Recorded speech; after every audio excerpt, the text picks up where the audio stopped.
Thank you so much. Kindly settle down. I told you this is very, very special event. And this is possible because of your support and undying commitment. So हमारे लिए it really means a lot. You all are toppers, achievers and stars, you know. तो जोरदार तालियां आप सबके लिए होनी चाहिए. Let's hear it a little louder for all you guys here in the house. Because ताली बजाओ यार, बैठे हो यहाँ. Well, I'm sure सभी को जानना होगा what is fluid. So quickly let me tell you, fluid is all about flowing, gushing, reaching new avenues, exploring new oceans with creator economy. Well, it's a brainchild of his, let me tell you, our next panelist who's going to be here. Zordar Talia say, let's welcome Mr. Prakash Bharadwaj. Let's hear it a little louder. The director and the founder of The Viral Things. He is a dynamic podcaster and a charismatic host of The Viral Talks, a show that dives deep into trending topics, thought-provoking discussions and insightful conversations with influential personalities. Kya baat hai? And to moderate the session, we're going to have another talented guy here. Yes, ladies and gentlemen, Zordar Talia for Mr. Ujjwal Trivedi. Let's hear it louder. A multitasker with 20 years of rich experience. Worked with the leading Hindi news channel like Star News, Z News and NDTV. He's a senior journalist, content creator and motivational speaker too. Wow, so we have these three guys all here. Zordar तालियां एक बार दोबारा से हमारे panelists, हमारे moderator के लिए. And let's quickly begin the discussion. Over to you, Ujjwal. Thank you so much. और रोज 20 लाख लोग नहीं 20 लाख लोग ये सोचते हैं कि आज प्रकाश भारद्वाज किससे बातचीत करने जा रहे हैं. So, दोस्तों ये बहुत बड़ी जिम्मेदारी होती है जब आप बहुत सारे लोगों को अपना भरोसा दे देते हैं कि हम आपके लिए कंटेंट लेकर आएंगे और आपका जो वक्त जाएगा हमारे कंटेंट को स्क्रॉल करने में वो ऐसा होगा जो आपको कुछ ना कुछ लर्निंग देगा जाएगा. सना से शुरुआत करेंगे.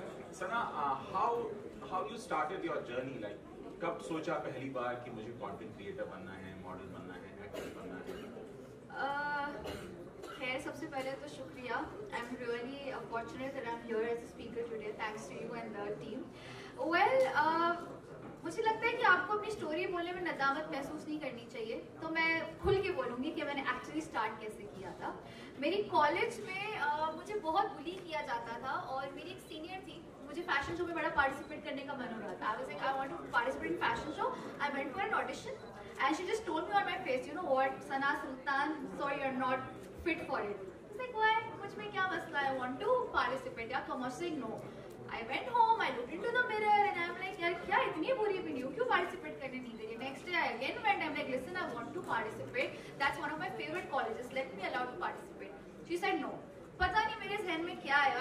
मेरी एक आदत है, जब मैं कुछ चैलेंज के तौर पे लेती हूँ ना, तो फिर वो मुझे मुकम्मल करना है. ऐसे जहाँ पे मुझे पार्टिसिपेट करने नहीं दे रही है ना, कसम से बोल रही हूँ, एक दिन वहाँ पे जज बन के आऊंगी.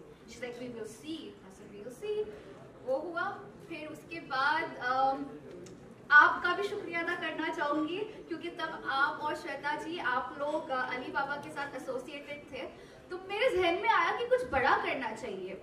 मैंने पार्टिसिपेट किया अली बाबा के एक ब्यूटी पेजेंट में, और वो ब्यूटी पेजेंट में मैंने जीता. It was a personality pageant and I was featured on New York Times Square billboard. Imagine, मुझे पार्टिसिपेट करने नहीं दिया जा रहा है कॉलेज फेस्ट में. यहाँ पे खुदा की करामत थी कि मैं वहाँ पार्टिसिपेट की, मैं जीत गई. और फिर क्या हुआ, वही कॉलेज जहाँ पार्टिसिपेट करने नहीं थी वहाँ पर गई, जज के तौर पर बैठी, इंस्टाग्राम पे फोटो डाला, कैप्शन डाला, slap on some people's face and dude I made it. That's how it started. But आज जब मैं पीछे मुड़कर माजी में देखती हूँ ना, मैं उसका शुक्रिया अदा करती हूँ कि वो मेरे अंदर के बर्निंग पैशन को ना उसी ने मतलब और ज्यादा स्ट्रॉन्ग किया. So always thank your haters because they are your biggest motivators and that's how I started my journey. Sana, हम आपसे बात करेंगे आपकी बिग बॉस जर्नी के बारे में भी, लेकिन उससे पहले मैं प्रकाश से कुछ पूछना चाहूंगा. प्रकाश, आजकल कहते हैं दुनिया में ना दो तरह के लोग, एक पॉडकास्ट दे रहे हैं, एक पॉडकास्ट ले रहे हैं. उसके बीच में अपनी जगह बनाना, और जैसा मैंने कहा कि 20 लाख लोगों को ये भरोसा दिलाना कि आप एक ऐसा गेस्ट लेकर आएंगे, कुछ ऐसे सवाल पूछेंगे, ये कितना टफ होता है? थैंक यू सो मच उज्जवल जी, सौरभ जी का थैंक यू कि उन्होंने मुझे बुलाया. अब मैं पहले एक लाइन आपके लिए बोल दूं कि जब लॉकडाउन चला था और आपके कंटेंट काफ़ी वायरल हो रहे थे शायद आप उस समय, और काफ़ी एक्टिव भी थे आप, खासकर सुशांत सिंह वाले केस में जी. काफ़ी देखता था आपको और मैं देख रहा था कि भाई एक आदमी अकेले ही फाइट कर रहा है। मतलब आपने काफ़ी, मुझे लगता है कि काफ़ी रेगुलर वीडियो बनाना, रेगुलर कंटेंट बनाना इतना आसान नहीं है जितनी आपने मेहनत की थी उस समय। तो थैंक्स उसके लिए कि आपने बहुत लोगों को मोटिवेट किया, बहुत लोगों को उम्मीदें दी। अब मैं आता हूँ कि इस पे कि कितना मुश्किल होता है और आप बेहतर समझते हैं कि कितना मुश्किल होता है कि उसके बीच में जगह बनाना। मेरे लिए थोड़ा कम मुश्किल था क्योंकि एक तो नो डाउट सारा कंटेंट बनाना, सारे गेस्ट को लाना एक नेटवर्क का भी काम है। आप बेहतर समझते हैं कि आपके पास कितने नेटवर्क में लोग हैं, कौन आपको जानते हैं। और मेरी अच्छी बात हुई कि मेरे फ्रेंड थे अक्षत गुप्ता जो काफ़ी वायरल हो रहे थे उस समय, मतलब शुरुआत हुई थी उनकी बुक आई थी द लैंड ऑफ नागा और धोनी एंटरटेनमेंट ने उनके राइट्स कर देते थे। तो मैंने ऐसे एक दिन डिस्कस किया कि भाई मैं सोचता हूँ कि मैं कुछ करता हूँ, मैंने काफ़ी लोगों को देख रहा हूँ करने का, तो मैं भी कुछ शुरू करता हूँ। तो उन्होंने बोला करो, मैं आ जाता हूँ। और वो ईजिली आ गए। मतलब मुझे एक भी होता है ना कि फ्रेंडशिप बहुत बड़ी चीज़ है। कल मैं आपको बुलाऊंगा और आप आ जाए, तो उतनी बड़ी फाइट मेरे लिए नहीं थी। हाँ, ये हो गया कि अक्षत गुप्ता के आने के बाद मेरी कैटेगरी थोड़ी डिवोशनल वाली हो गई। तो उसके बाद काफ़ी बाबा मेरे शो पे आने लगे। मतलब होता है ना कि मुश्किल मेरे लिए ये हो गया कि कैसे कैटेगरी को अलग करूँ। एग्जैक्टली वो एक बहुत चैलेंज था, वो बड़ा चैलेंज हो गया कि मैं अपनी कैटेगरी को कैसे अलग करूँ। क्योंकि अगर मैं अपने वीडियो को किसी को भेजता था कि भाई कि आप चलो अक्षत गुप्ता आ गए, उसके बाद 2 लोग और आ गए, उसके बाद आप किसको बुलाओगे, चैलेंज आपके लिए हो जाता है। तो जब भी मैं किसी को अपनी वीडियो को भेजता हूँ तो लोग बोलते हैं आपके यहाँ तो स्पिरिचुअल पॉडकास्ट हो रहा है, तो आपके यहाँ तो बाबा तो बिजनेसमैन नहीं आ रहे थे, कोई एक्टर आने को तैयार नहीं था। तो फिर वो कैटेगरी से लड़ना मेरे लिए बड़ा चैलेंज था। मुझे लगता है यहाँ जितने भी कंटेंट क्रिएटर्स हैं उनको पता होगा कि अपनी कैटेगरी को चेंज करना, उसमें ब्रेक लाकर कुछ नया ट्राई करना, मुझे लगता है बिल्कुल किसी नए चैनल को शुरू करने जितना ही टफ होता है। आपकी ऑडियंस भी कन्विंस नहीं होती है। प्रकाश उस पर बात करेंगे आपसे, लेकिन हम सना के पास आते हैं और सना से जानना चाहेंगे कि ये जो बिग बॉस वाला एक मोमेंट आया आपकी लाइफ में, कैसे उसने लाइफ को चेंज किया, क्या लर्निंग्स थी, वाज इट टफ, इजी, और कैसा एक्सपीरियंस था बिग बॉस के साथ?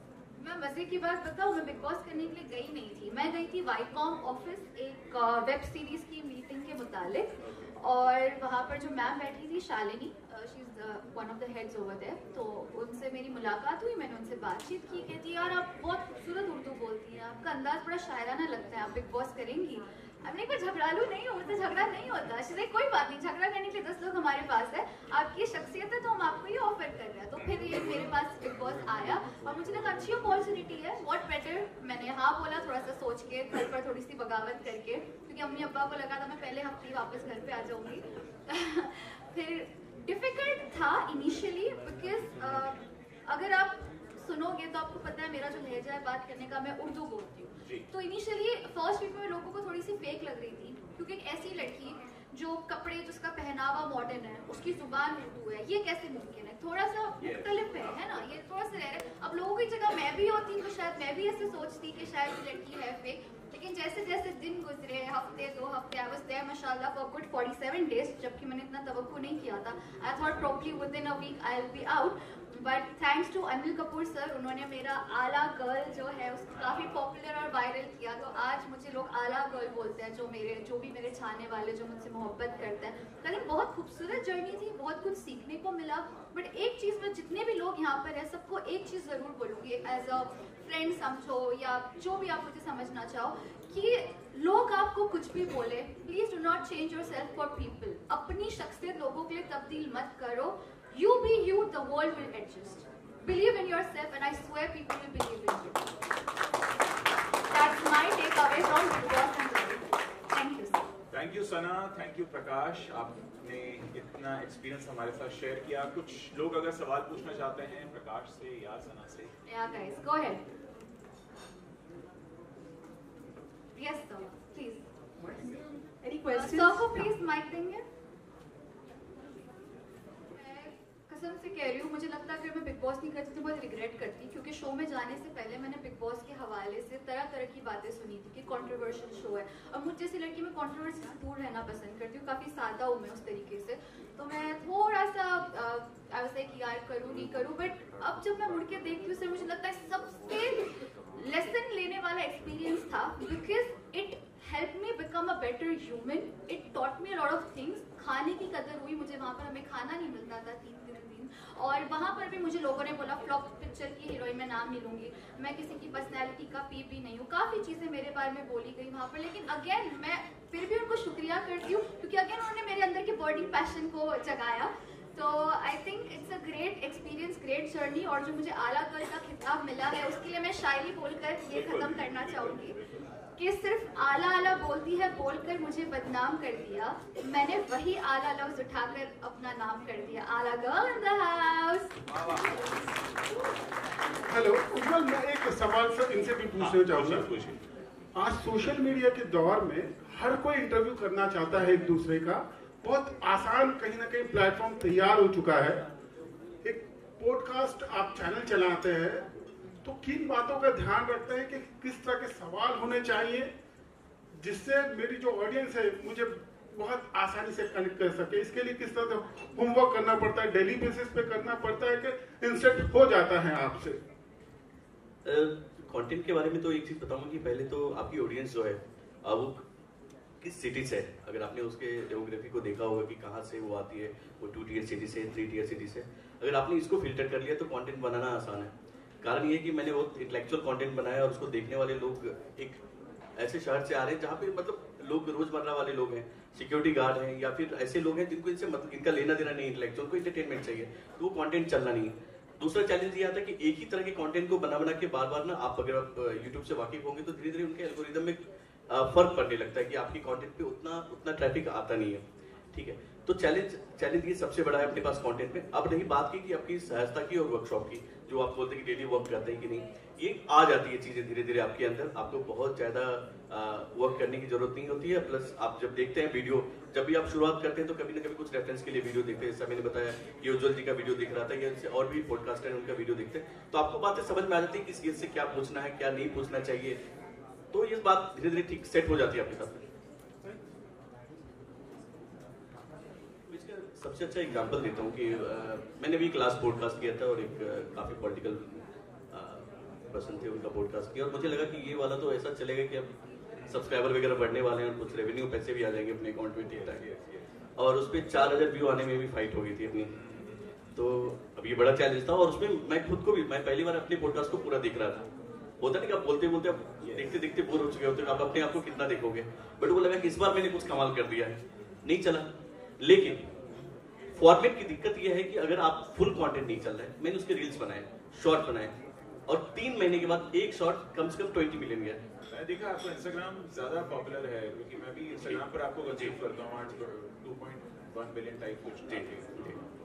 दूसरा, एक रेवेन्यू जब नीचे जाता है तो फिर क्या होता है दिल में, क्योंकि जब आप अपने कंटेंट को नीचे जाता हुआ देखते हैं तो कैसे आप उसको सस्टेन कर पाते हैं? देखिए, इसमें एक तो सबसे बड़ी दिक्कत क्या है कि अगर रेवेन्यू नीचे जा रहा है तो नो डाउट आपकी डिपेंडेंसी उस रेवेन्यू पे है कहीं ना कहीं, उस कोलैबोरेशन पे है, ब्रांड की कोलैबोरेशन से हो या यूट्यूब के रेवेन्यू से आपकी डिपेंडेंसी हो जाती है। अब वहाँ हालत तो खराब होती है कि लगता है नेक्स्ट मंथ नहीं बना पाएंगे, अब खत्म करते कुछ और करते हैं ट्राई, बट होता है ना चमत्कार हो जाता है, नेक्स्ट मंथ कोई ना कोई कंटेंट वायरल हो जाता है। पहली चीज। दूसरी चीज, क्या आप पूरे डिपेंडेंट हैं उस कंटेंट पे? अगर आपकी डिपेंडेंसी कंप्लीट उसी कंटेंट के यूट्यूब रेवेन्यू से है तो शायद दिक्कत तो होगी, मुश्किल है कि आप उसको कंटिन्यू कर पाए। लेकिन अगर आप कहीं ना कहीं कोलैब करते हैं किसी न किसी के साथ में, वो ब्रांड कोलैबोरेशन हो या फिर पॉडकास्ट में भी कोलैबोरेशन अगर आप कर पा रहे हैं तो शायद इतना बड़ा चैलेंज नहीं होगा आपके लिए। सना, एक सवाल आपसे पूछूंगा। आपने एक अपना मकाम बना लिया, आप एक जगह पर हैं, नाउ व्हाट इज नेक्स्ट? क्या है जो आप नेक्स्ट एम कर रहे हो? Sir, I always believe upgrade is the key to success.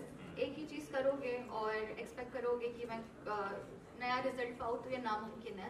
सो अभी जो मेरा तवज्जो है, it's more on being a performer. अब मेरी खुद की आवाज़ में मैं गाना लेके आ रही हूँ। एक्टिंग तो अब माशाल्लाह मैंने ऑलमोस्ट 33 म्यूजिक वीडियोस में किया, but as I said I want to upgrade. गाना लेकर आ रही हूँ। पहला जो गाना मैं गा रही हूँ उसी का नाम आला गर्ल है, तो it's like again a slap, so it's coming soon. Thank you so much. That's about it. शुक्रिया, बहुत शुक्रिया, thanks. Thank you so much. जोरदार ताली हमारी पैनलिस्ट के लिए। Business and business head, content with unit and Puntun Kids. जोरदार ताली से let's welcome him as well. And we'd love to felicitate all our panelists and also the moderator here. Well, I'd love to tell you, Puntun Kids is India's biggest Indianized kids community across our 25 plus video YouTube channel. It's available in Indian and Spanish language as well. So I think that's really fantastic. And here we have Mrs. Soul doing the honors for us. जोरदार तालियां सलाम के लिए. Let's hear it a little louder. We would also love to felicitate Prakash here. Prakash ji, thank you so much. It really means a lot that you are here present, and it is a very, very enriching discussion. Yeah, quick picture. Smiles. There we go.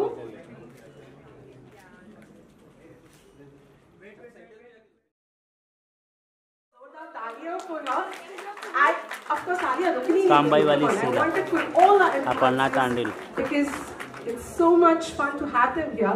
We would also like to have Saili Sonule. Zordar Taliya, come on! With 218K Instagram followers, is a rising content creator known for her hit web series Life Mates, blending comedy, and lots more. So they are right here, and of course the moderator for this session, ladies and gentlemen, we would love to have Mr. Saurabh Kumar once again here. He would be moderating the session. As you all know, he's the founder and the CEO of Wid Unit and Quinton Kids. Welcome everyone. Over to you, Saurabh. Thank you very much, Dhanashree. भाई सबसे पहले तो मैं आप लोगों से मिलकर पीछे आओ पीछे आओ. someone like yourself, right? जिन्होंने एक ऐसा प्लेटफॉर्म बिल्ड किया है जिसको 45 million सब्सक्राइबर हैं. It is outstanding. It is amazing. It is not so easy. I know how much hard work goes into it, right? 2021 में आपने लॉन्च करके बहुत जल्दी ही इंडिया के नंबर 1 YouTube शॉर्ट्स क्रिएटर बन गए. कैसे, क्या किया आपने, ये जानना है हमारे ऑडियंस को आज. मेरा सवाल एक बार फिर, इतने कम टाइम में आपने इंडिया के नंबर 1 YouTube शॉर्ट्स क्रिएटर कैसे बन गए? So thank you so much for having me here, and हम पूरे शॉर्ट्स पे को यहाँ पर रिप्रेजेंट कर रहे हैं. और बहुत कम टाइम नहीं था एक्चुअली. स्टार्टिंग का बहुत टाइम ऐसा था कि वो स्ट्रगलिंग पीरियड था, और हमने बस एक चीज़ फोकस की कि हमने कंसिस्टेंसी रखी. हम जो भी डाल रहे हैं हमारे चैनल के लिए कर रहे हैं, क्योंकि so many people was working for one channel और सब लोग इतना हार्ड वर्क कर रहे थे, फिर भी कुछ नहीं चल रहा था. सो कंसिस्टेंसी हम बोल सकते हैं कि हमारी की थी, जो हमारे गोल तक हमें लेकर गई. और अभी हमारे सक्सेसफुली 45 मिलियन सब्सक्राइबर्स है ऑन यूट्यूब, और नंबर 1 इंडिया का चैनल है. So we are great. आप इसके बारे में क्या कहना चाहेंगी? ये लगता है लोगों को कि बहुत सडन सक्सेस मिला है, बट ये ओवरनाइट सक्सेस नहीं है. काफ़ी मतलब 1-1.5 साल हमने इन्वेस्ट किया था इसमें. काफ़ी पैटर्न्स हम लोग ट्राई कर रहे थे, और फिर हमारा एक यूएसपी हमें मिला जो था कैरेक्टर्स.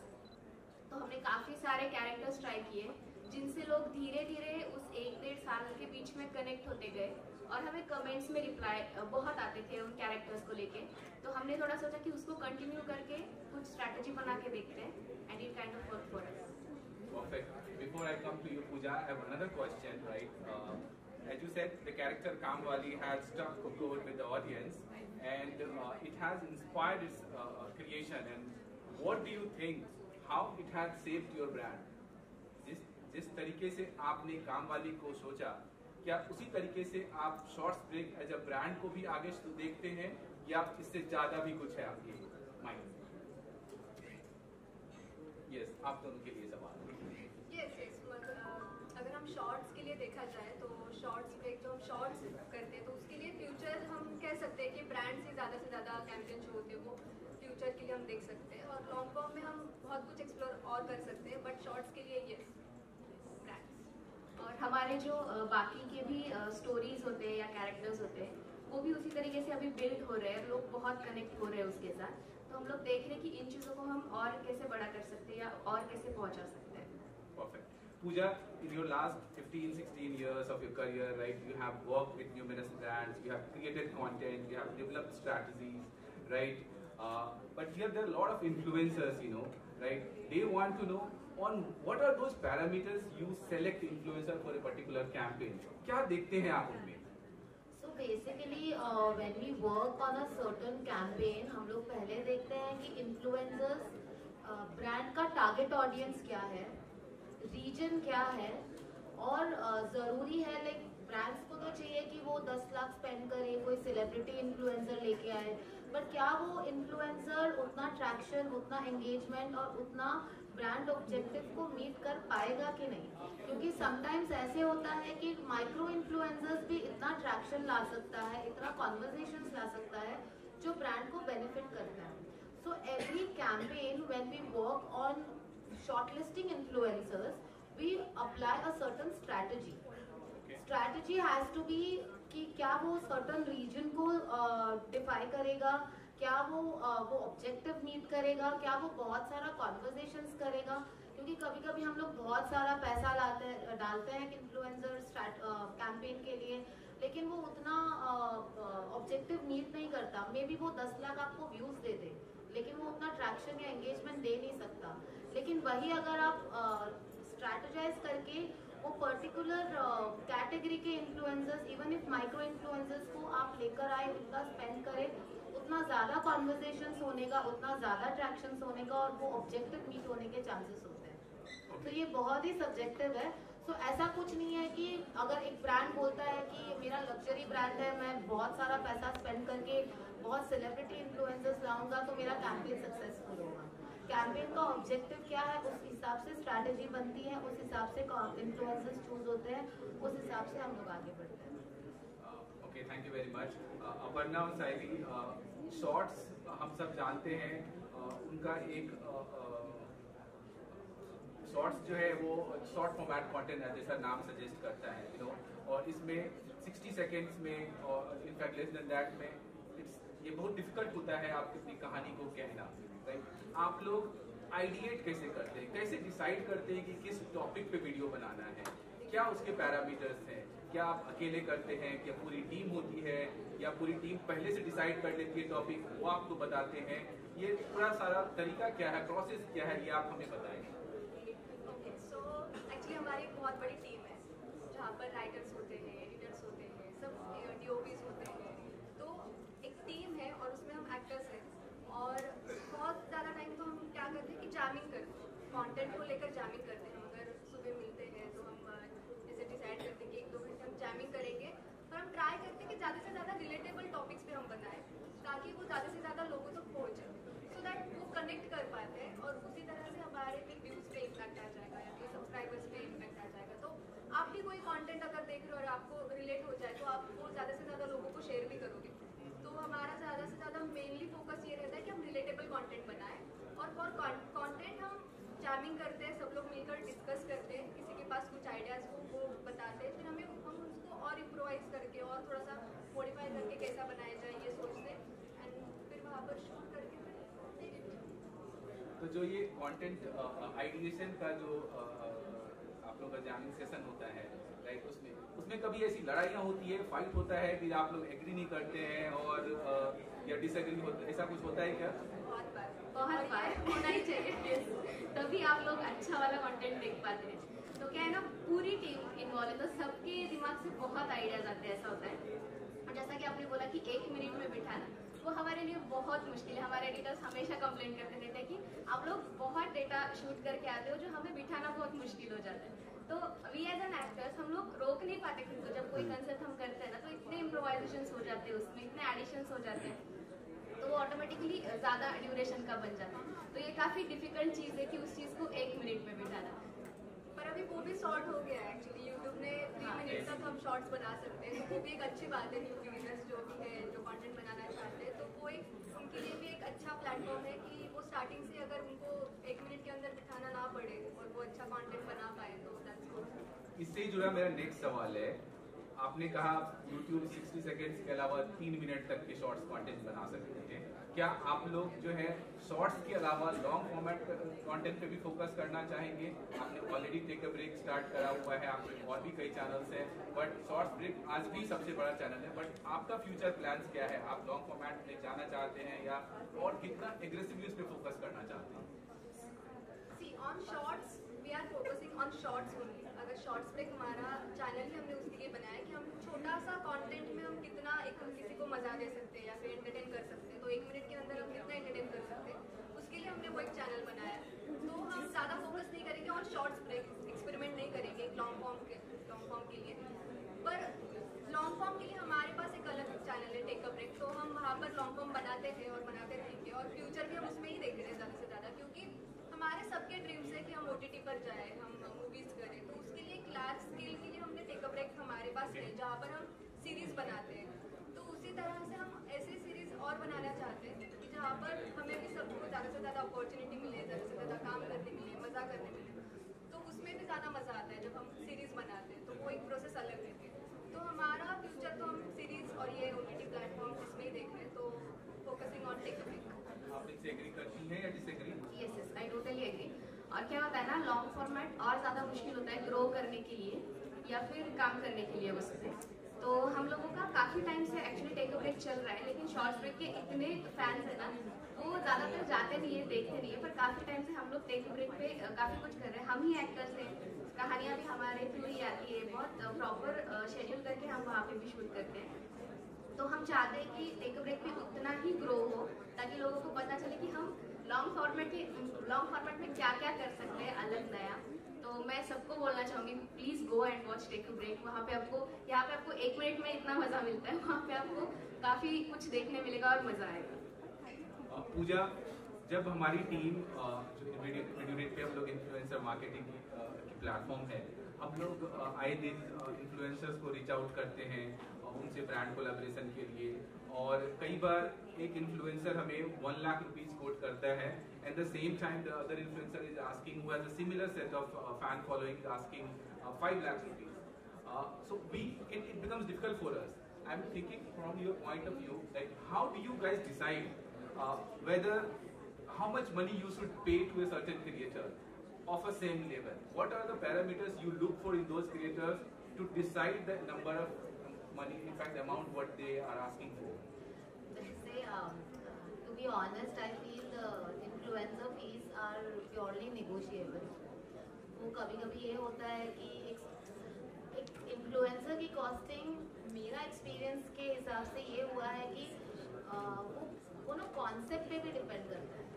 तो वो अपनी फीस कभी-कभी मॉडिफाई थोड़ा ऊपर नीचे कर देते हैं एज पर द कॉन्सेप्ट। अब गोइंग बाय योर क्वेश्चन, हमको ये देखना है कि ये हमारा कैंपेन का ऑब्जेक्टिव है, ये सर्टन इन्फ्लुएंसर की ज़रूरत है, उसके सिमिलर हमारे पास दूसरा इन्फ्लुएंसर है। So we have to go back with the whole data. अगर ये इसका जो पास्ट रिकॉर्ड है, इसने जो भी कंटेंट शूट किया है, इसका ट्रैक्शन, इसका एंगेजमेंट कितना रहा है for a certain brand campaign, और कंपेयर टू दिस, तो अगर ये दूसरा वाला इन्फ्लुएंसर थोड़े कम कॉस्ट में भी आ रहा है with similar influencer like follower rate, हम लोग फिर भी द फॉर्मल वाले के पास ही जाएंगे, बिकॉज हमको पता है कि हमारा ऑब्जेक्टिव मीट होने वाला है। But you must be working with a lot of influencers on an ongoing basis, you and your team, right? What is the biggest challenge you face when you work with an influencer?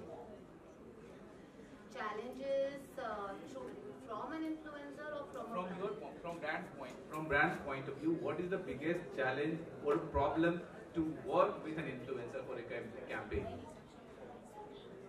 Challenges is very subjective.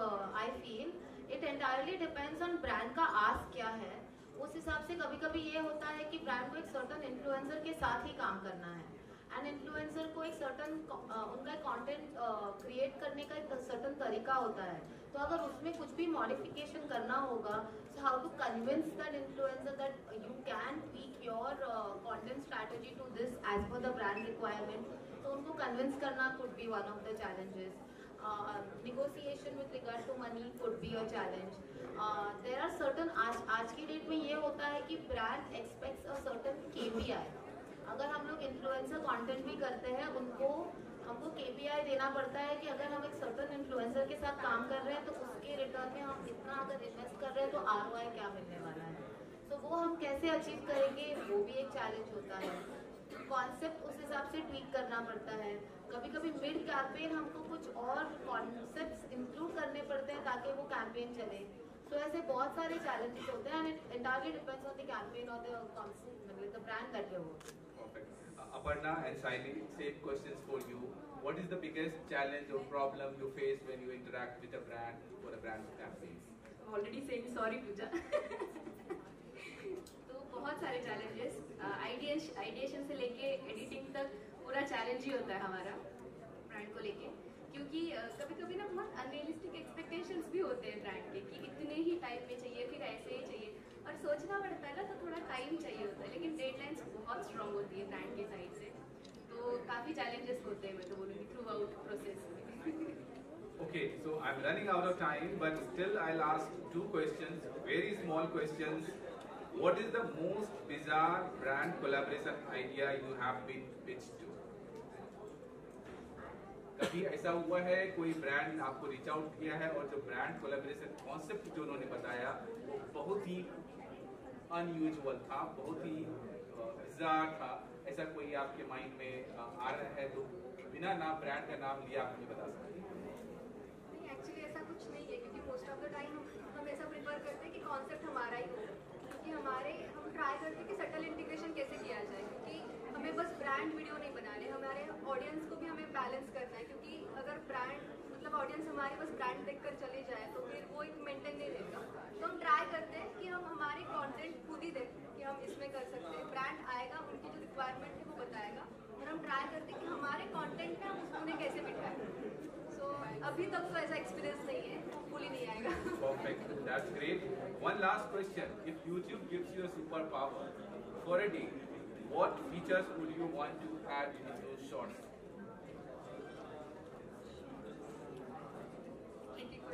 एक तो add हो गया 3 minutes वाला, वो हमें बहुत चाहिए था पहले से, and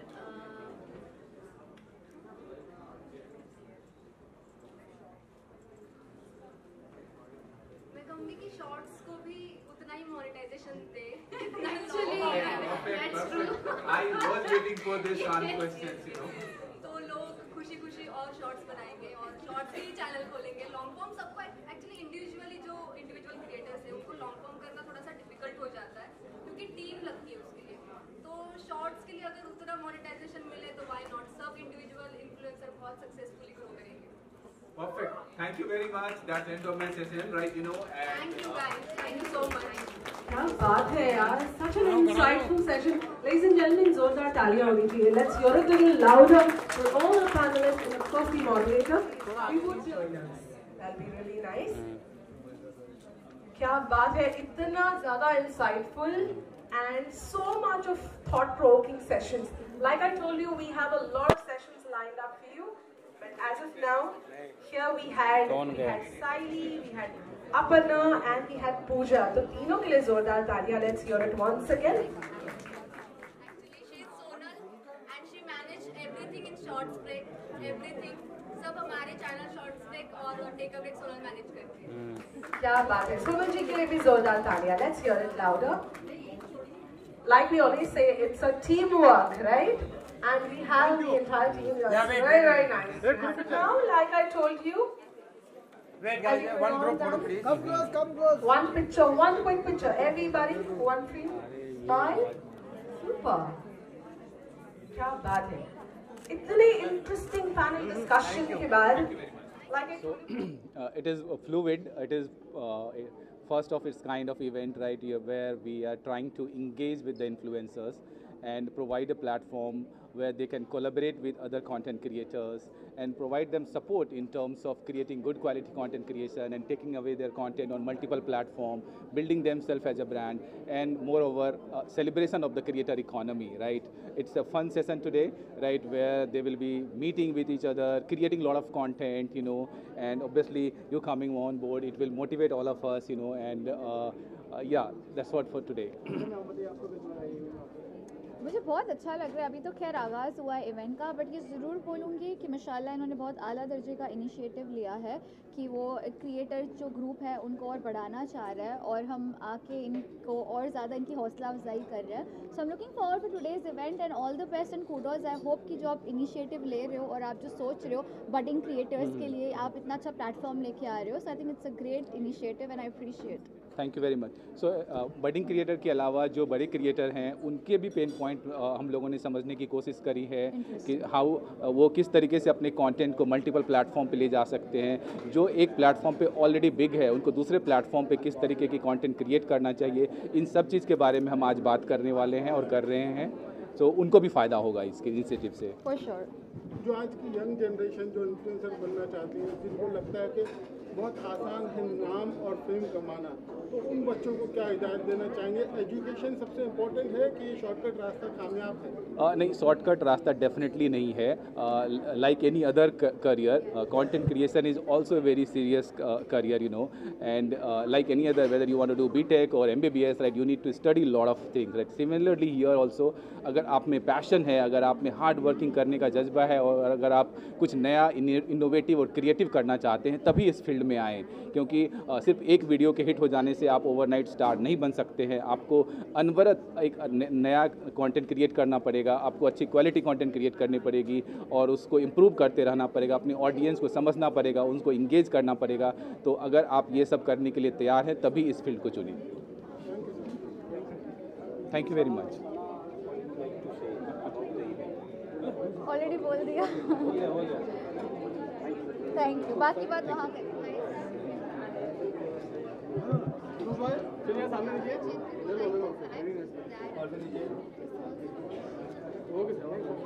Can we take bites? First of all, it's a great initiative, and a lot of content creators struggle because they don't know where to start from or how do we do this, but it's very simple. Just believe in yourself, and I think this event will tell you all the secrets. Thank you very much. Right.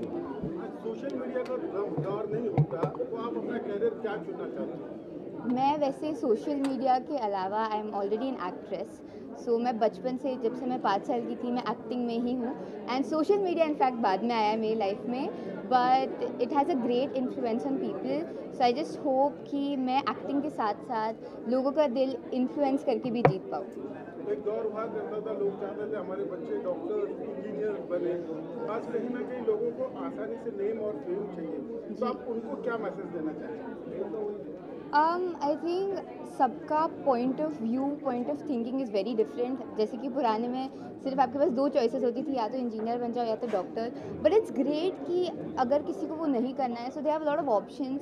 And आज के लिए earning करना या fame पाना बहुत easy हो गया है. That's a good thing as well, but again it also has its consequences with that.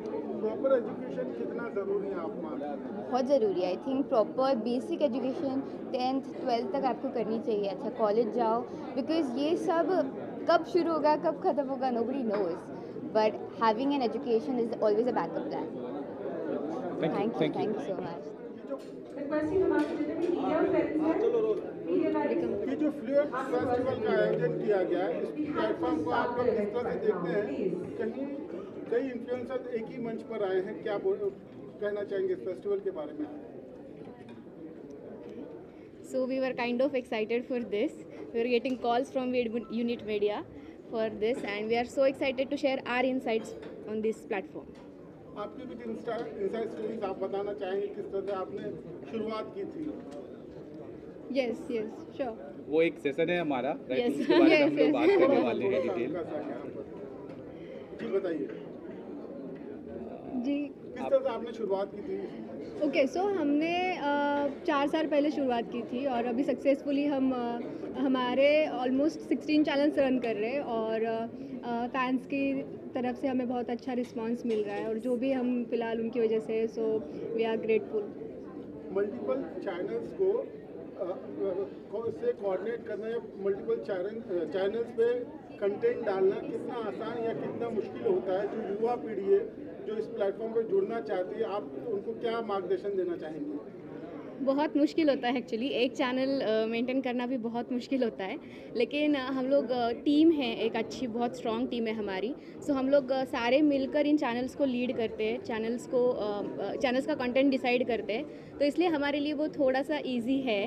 सो इस तरीके से हमारा काम चलता है. जो आज की जनरेशन सोशल मीडिया को ही अपना कैरियर चुनना चाहती है, उन बच्चों को क्या मैसेज देना चाहेंगे?